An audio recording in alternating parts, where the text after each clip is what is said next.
Hello students, today we will talk about the equilibrium of concurrent forces. ठीक है कि अगर फोर्सेस कॉन्करेंट फोर्सेस हैं तो इक्विलिब्रियम में क्या मतलब होता है। ठीक है, इक्विलिब्रियम का मतलब होता है कि आपकी कोई भी स्टेट चेंज नहीं, कोई भी वेरिएशन नहीं आ रही है। ठीक है, तो अब देखिए कॉन्करेंट फोर्सेस का मतलब होता है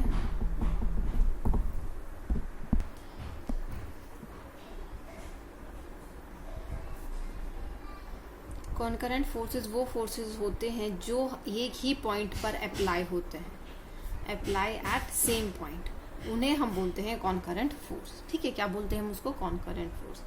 तो कॉन्करेंट फोर्स, सपोज ये आपका एक पॉइंट है। ठीक है, एक यहाँ पर आपका F1 फोर्स लगा, एक आपका F2 फोर्स लगा, एक आपका F3 फोर्स लगा। ठीक है, तो ये फोर्स एक ही पॉइंट पर लग रहे हैं, तो F1 F2 F3 are concurrent forces. ठीक है, क्या है ये? कॉन्करेंट फोर्सेस है। तो अगर हम बोलें कि अगर इनका सम, ठीक है, F1 F2 और F3 इनका वेक्टर सम अगर हम करते हैं और अगर जीरो वैल्यू आते हैं, दैट मीन्स अगर हम इसको देखो और सिंप्लीफाई करके ड्रॉ करते हैं। ठीक है, सिंप्लीफाई करके ड्रॉ करें F2, ठीक है, F1 head to tell connect किया और हमारा F3 का हमने क्या किया? डायरेक्शन चेंज कर दिया, डायरेक्शन चेंज हो गया। तो अब अगर हमारा F1 plus F2 minus F3, ठीक है, अगर हम इसको ऐड करते हैं, ठीक है, अगर हम इनको ऐड कर रहे हैं तो हमारी जो आंसर है वो 0 आना चाहिए। ठीक है, अगर ये आंसर 0 आता है हमारा, तो उस कंडीशन में क्या बोलेंगे हम? ये हमारे क्या है? इक्विलिब्रियम स्टेट में। ठीक है, क्या है ये? हमारे इक्विलिब्रियम स्टेट में। तो हम क्या बोलें कि vector sum of all the forces acting on the point is equal to 0, then they are said to be in equilibrium. ठीक है, तो और देखो अगर हम वेक्टर सम की बात करें तो हम क्या बोले? इनको प्लस कर देते हैं, तो इसका मतलब यहां से हमारी वैल्यू हो जाएगी F1 plus F2 equals to -3, है ना? F1 plus F2 equals to F minus of F3। तो इसका मतलब क्या है? ये अपोजिट होगा आपका डायरेक्शन में। क्या होगा आपका? ये अपोजिट होगा डायरेक्शन में, तभी हमारा वेक्टर सम जो होगा वो इक्वल टू 0 आएगा। तो जनरली हम क्या बोल सकते हैं कि इक्विलिब्रियम में क्या होता है? Action and reaction both are equal and opposite. ठीक है, मतलब जो भी हमारा एक्शन आ रहा है उसका कुछ ना कुछ कैंसल आउट हो रहा है, हमारी वैल्यूज जो है, तो उससे हमारा क्या आता है? इक्विलिब्रियम स्टेट आती है। ठीक है, अब देखिए इससे रिलेटेड हम कुछ क्वेश्चंस करते हैं, उससे आपको और क्लियर हो जाएगा। ठीक है, आपको बोला गया है कि आपका 6 kg का मास है, ठीक है, जिसको आपने रोप से सस्पेंड किया है। क्या है? आपका 6 kg का मास है जिसको आपने रोप से सस्पेंड किया है। ठीक है, ये 2 मीटर की वायर है या स्ट्रिंग है या रोप है, कुछ भी। तो आपको बोला गया है कि मिडवे, मतलब मिड से, रोप की मिड से हमने क्या किया है? एक फोर्स लगाया है। कितना? 50 न्यूटन का। क्या लगाया है हमने? मिड से 50 न्यूटन का फोर्स लगाया है हॉरिजॉन्टल डायरेक्शन में। ये आपका हॉरिजॉन्टल डायरेक्शन है। आपको बताना क्या है? Angle form by rope with vertical equilibrium.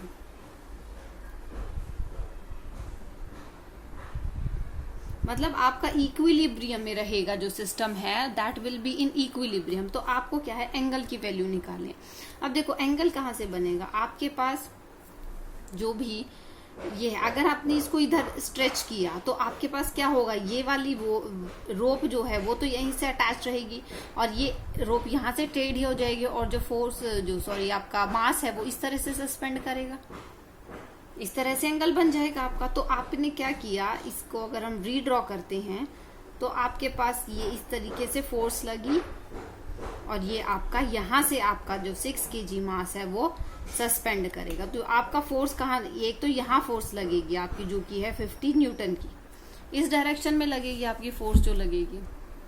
ठीक है, अब देखिए आपको पता है टेंशन जो होती है that always act away from the object. ठीक है, जहां से भी हम उसको टेंशन ले रहे हैं उससे अवे पॉइंट पर हमारा जो है वो टेंशन का फोर्स। और अगर हम यहां से बनाते हैं टेंशन तो इधर आएगी, अगर हम इस पॉइंट से देखते हैं तो टेंशन इधर आएगी, अगर हम इस पॉइंट से ले रहे हैं टेंशन इस अपर थ्रेड में तो हमारे इस डायरेक्शन में टेंशन आएगी।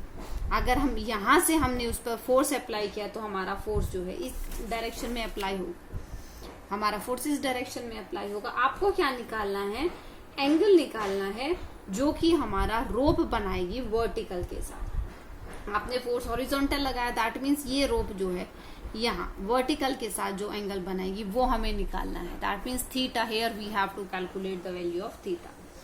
ठीक है, अब देखो, अब टेंशन की बात कर ली। अब देखिए अलग अलग है, यहाँ पर अलग, ये अलग, ये अलग। तो हम क्या करें, टेंशन एक थ्रेड में सेम रहेगा। अब यहाँ पर क्या है, मिड में हमने क्या किया, इसको दो पार्ट्स में ब्रेक कर लिया। तो हमारे पास यहाँ टेंशन टी होगी। सपोज यहाँ हम टेंशन T1 ले लेते हैं।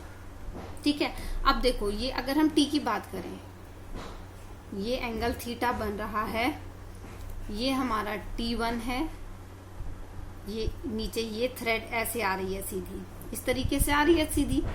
तो अब देखो अगर ये एंगल थीटा है तो आपका ये एंगल भी थीटा होगा, है ना। अगर ये एंगल थीटा है तो आपका ये एंगल भी थीटा होगा।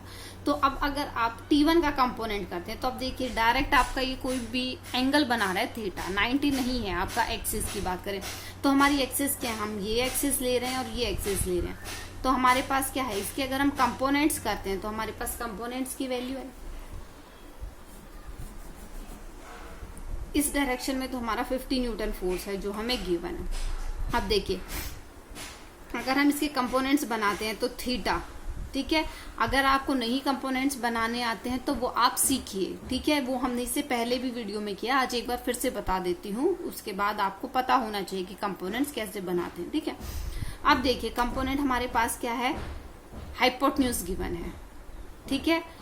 अब अगर हम इस ट्रायंगल को ऐसे कंसीडर करते हैं तो अगर ये हमारे पास ट्रायंगल आया तो ये कुछ हमारा बनेगी, परपेंडिकुलर बनेगा, ये हमारा बेस है, ठीक है। तो अगर हमें बेस की वैल्यू निकालनी है, बेस अपॉन हाइपोटेन्यूज, ठीक है। तो बेस अपॉन हाइपोटेन्यूज क्या होता है, कॉस थीटा। तो इसका मतलब हम क्या लिख सकते हैं, cos theta equals to base upon hypotenuse, है ना। अगर हम इसको O और ये A लेते हैं तो हम इसको क्या लिख सकते हैं, B cos theta equals to base, base क्या है आपका OA अपॉन हाइपोटेन्यूज, हाइपोटेन्यूज क्या है हमारा टेंशन T1।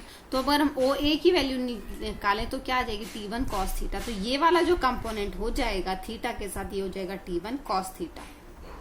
ऐसे ही हम अगर इस वाले कंपोनेंट की वैल्यू निकालते हैं, ऐसे ट्रायंगल बना के, इसी ट्रायंगल में आप देखना क्या होगा, परपेंडिकुलर अपॉन बेस। अब ये वाली वैल्यू इस वैल्यू के सेम रहेगी, ठीक है। Perpendicular upon base, perpendicular upon base क्या होता है, साइन थीटा। तो sine theta equals to perpendicular upon hypotenuse. तो हमारा ये जो कंपोनेंट हो जाएगा ये हो जाएगा हमारा T1 साइन थीटा।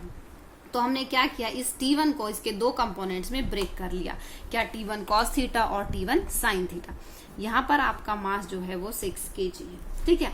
अब देखो मास जो है आपका 6 kg मास गिवन है, तो इस पर क्या है, कुछ नीचे की तरफ वेट लगेगा, आपका फोर्स अप्लाई होगा जो वेट हो, तो वो क्या होगा 6g आपका फोर्स होगा, है ना। 6 into mass acceleration due to gravity, तो ये क्या हो जाता है आपका वेट हो जाएगा, तो इतना ही ये लगाएगा।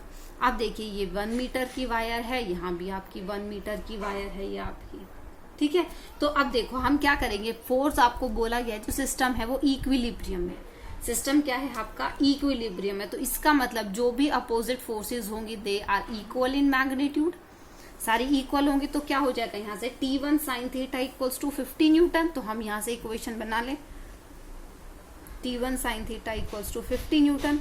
अब इसमें देखिए यहाँ पर इस पॉइंट में कितना फोर्स लग रहा है इस डायरेक्शन में, डाउनवर्ड 6g, अपवर्ड कितना है T1 कॉस थीटा। तो हम यहाँ से निकाल सकते हैं T1 cos theta equals to 6g या 60 न्यूटन, 6g या 60 न्यूटन। तो हम यहाँ से क्या वैल्यू निकाल सकते हैं, थीटा की वैल्यू निकाल सकते हैं। अगर हम इसको डिवाइड कर लें तो हमारे पास क्या आ जाएगा, tan थीटा इक्वल्स टू 5/6 और थीटा इक्वल्स टू 10 इनवर्स 5/6। तो हमारे पास क्या आ जाएगी, थीटा की वैल्यू आ जाएगी कि वर्टिकली कितना एंगल बना रहा है, हमारा जो थीटा है वो क्या आ रही है, 10 इनवर्स 5/6 वैल्यू आ रही है। ठीक है, अब देखिए नेक्स्ट क्वेश्चन आपको दिया हुआ है। बेटा इन क्वेश्चंस में क्या है, आपको पता होना चाहिए टेंशन की डायरेक्शन हम कैसे ड्रॉ करते हैं, और दूसरी चीज जो आपको पता होनी चाहिए कि आप कंपोनेंट्स कैसे ब्रेक करते हैं। तो इन क्वेश्चंस में कुछ भी नहीं है सॉल्व करने के लिए। अगर आपको कंपोनेंट्स ब्रेक करने आते हैं तो क्वेश्चंस जो है बहुत ईजी है। अब देखो नेक्स्ट क्वेश्चन आपको दिया हुआ है कि आपके पास 200 न्यूटन का वेट है। ठीक है, अब देखो बोला गया 200 न्यूटन, तो इसने बोला है वेट है। ठीक है, जिसको हमने स्ट्रिंग की हेल्प से सस्पेंड किया है। ठीक है, अब वो स्ट्रिंग कैसी है आपकी, कुछ इस तरीके से है स्ट्रिंग, इस तरीके से स्ट्रिंग, और ऐसे आपने जो है 200 न्यूटन का जो वेट है वो सस्पेंड किया है। ठीक है, अब ये आपकी जो है टेंशन T1 गिवन है, ये टेंशन T2 गिवन है। फाइन, आपके पास एंगल बना रहे हैं ये 30 डिग्री और ये एंगल बन रहा है आपके पास 45 डिग्री। ठीक है, तो आपको क्या निकालना है, टेंशन T1, टेंशन T1 की वैल्यू निकालनी है, टेंशन T2 की वैल्यू निकालनी है। मतलब जो ये दोनों टेंशन है आपकी, इन दोनों की वैल्यू निकालनी है आपको। ठीक है, तो अब देखिए हम इसको कैसे निकाल सकते हैं। हम इस कंपोनेंट T1 को ब्रेक कर लेते हैं। ठीक है, अगर हम इस T1 को ब्रेक करें, सिर्फ देखिए अगर हम T1 ड्रॉ करते हैं तो हमारे पास T1 कुछ इस तरीके से ड्रॉ होगा। ये हमारा T1 है। ठीक है, और ये हमारी वैल्यू, सॉरी ये T1 है और ये एंगल हमारा कितना है, 30 डिग्री गिवन है। ठीक है, तो अब ये देखिए ये पैरेलल लाइन है तो ये भी हमारा क्या है, 30 डिग्री हो जाएगा। तो अब अगर हम T1 के कंपोनेंट ब्रेक करते हैं तो इस तरीके से कंपोनेंट्स ब्रेक होंगे। T1 क्या हो जाएगा, यहाँ पर हो जाएगा T1 cos 30 डिग्री, और अपवर्ड में क्या हो जाएगा, T1 sin 30 डिग्री। ठीक है, ऐसे अगर आप T2 के कंपोनेंट्स ब्रेक करते हैं तो अगर हम T2 को ड्रॉ करें, T2 ये हो गया आपका, ये एंगल आपको गिवन है 45 डिग्री, तो अब ये वाला एंगल भी 45 डिग्री हो जाएगा। अगर हम यहाँ पर कंपोनेंट्स बनाते हैं तो हमारे पास क्या हो जाएगा, ये हो जाएगा T2 cos 45 डिग्री और ये हो जाएगा T2 sin 45 डिग्री। तो हमने क्या किया, कंपोनेंट्स को ब्रेक कर लिया। ठीक है, तो अब देखो बोला गया है इक्विलिब्रियम में है, दोनों क्या है आपके, इक्विलिब्रियम में है। ठीक है, तो इक्विलिब्रियम में है तो आपको पता है कि जो फोर्सेस होंगे अपोजिट वो सेम होंगे आपके। अगर हम इन सबको एक ही उसमें बनाते हैं तो आप इसको ड्रॉ कर सकते हैं। ठीक है, तो अब देखो अगर हम इसको एक ही उसमें बनाते हैं तो हम इसको कैसे ड्रॉ कर पाएंगे। देखो ये हमारा मास नीचे की तरफ सस्पेंड कर रखा है। ठीक है, कितना है, 200 न्यूटन। अब इस डायरेक्शन में हमारे पास क्या था, T1 sin 45 degree, sorry T2 sin 45 degree और T1 sin 30 डिग्री, ये वैल्यू आई थी। ठीक है, इस डायरेक्शन में हमारे पास क्या आया था, T1 cos 30 डिग्री, इस डायरेक्शन में आया था आपका T2 cos 45 डिग्री। अब हम क्या कर सकते हैं, इन सबको इक्वेट कर सकते हैं। ठीक है, इन सबको हम क्या कर सकते हैं, हम इक्वेट कर सकते हैं। तो यहां से देखिए T1 cos 30 की वैल्यू क्या होती है आपकी 1/2 इक्वल्स टू T2 cos 45 की वैल्यू क्या होती है 1/√2। तो आपके पास देखो T1 की वैल्यू क्या आ जाएगी, T2 √2, ये वैल्यू आ जाएगी आपकी T1 की, है ना, T1 की वैल्यू आ जाएगी T2 √2। फाइन, cos 30 की वैल्यू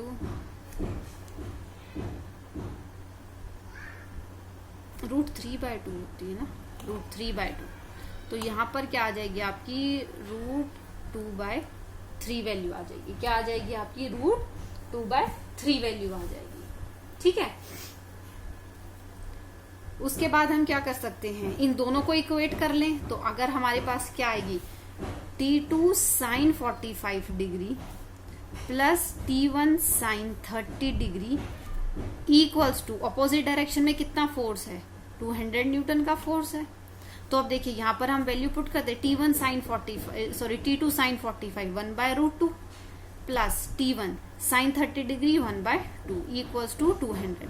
अब देखो हम किसी भी की वैल्यू निकाल सकते हैं। T1 की वैल्यू हम यहाँ पर पुट कर लें तो हमारे पास क्या आ जाएगी, T2 की वैल्यू आएगी T2 1/√2 प्लस T1 की वैल्यू क्या है T2 √2/√3 इंटू 1/√2 इक्वल्स टू हमारे पास क्या आ जाएगी 200। ठीक है, तो हम इसको क्या करेंगे, सॉल्व कर लेंगे। अगर हम इसको सॉल्व करते हैं तो हमारे पास क्या वैल्यू आएगी, T1 की जगह हमने वैल्यू पुट कर दी और ये आपका है, तो इसको हम कैंसिल करेंगे तो √2 आ जाएगा। तो आपके पास क्या वैल्यू आएगी, T2 हम कॉमन ले लेते हैं। ठीक है, इसको हम कैंसिल कर देंगे तो ये हमारा √2 बन जाएगा। तो अगर हम यहाँ से 1/2 भी √2 कॉमन ले लेते हैं तो हमारे पास क्या आ जाएगा 1 प्लस 1/√3, तो √3 प्लस 1, तो ये देखियो क्या वैल्यू बनेगी आपकी 200 इक्वल्स टू T2 1/√2 √3 प्लस 1/√3, ये वैल्यू आएगी आपकी। ठीक है, अब इसको आप इधर मल्टीप्लाई कर दें तो क्या आ जाएगा 200 √6 अपॉन 1 प्लस √3, ये वैल्यू किसकी आ जाएगी आपकी T2 की वैल्यू आ जाएगी। ठीक है, तो ऐसे ही आप क्या है T1 की वैल्यू निकाल सकते हैं। ठीक है, क्या निकाल सकते हैं हम यहाँ से ऐसे ही T1 की वैल्यू निकाल देंगे, T2 की वैल्यू आ जाएगी, उसको हम यहाँ पुट कर देंगे। तो ये क्या है आपका T1 और T2 की वैल्यूज कैलकुलेट कर लेंगे। ठीक है, तो अब देखिए बेटा इसी तरीके से आपके क्वेश्चंस होंगे जिनमें आपको सिर्फ ये पता होना चाहिए कि इक्विलिब्रियम का मतलब क्या है। ठीक है, दूसरा आप कंपोनेंट्स में ब्रेक करते हैं तो कैसे ब्रेक होगा, किधर कौन सा कंपोनेंट लेंगे, कॉस थीटा किस साइड आएगा, साइन थीटा किस साइड आएगा। ठीक है, आपको सिर्फ ये चीजें पता होनी चाहिए, आपको किस फोर्स से कौन से फोर्स को इक्वेट करेंगे। ठीक है, तो इसी तरीके के क्वेश्चंस आपके आते हैं और इसी तरीके के क्वेश्चंस पूछे जाते हैं। ठीक है, तो ये अच्छे से इस चैप्टर में आपको बेटा हर टॉपिक से रिलेटेड न्यूमेरिकल्स इंपॉर्टेंट है। Newton's law of motion, it is very important chapter जिससे न्यूमेरिकल्स काफी पूछे जाते हैं। ठीक है, 11th में मैक्सिमम आपके हर चैप्टर से रिलेटेड न्यूमेरिकल्स ही हैं जो आपको कवर करने हैं। तो that's all for today. In next video we will cover our next topic. Thank you students.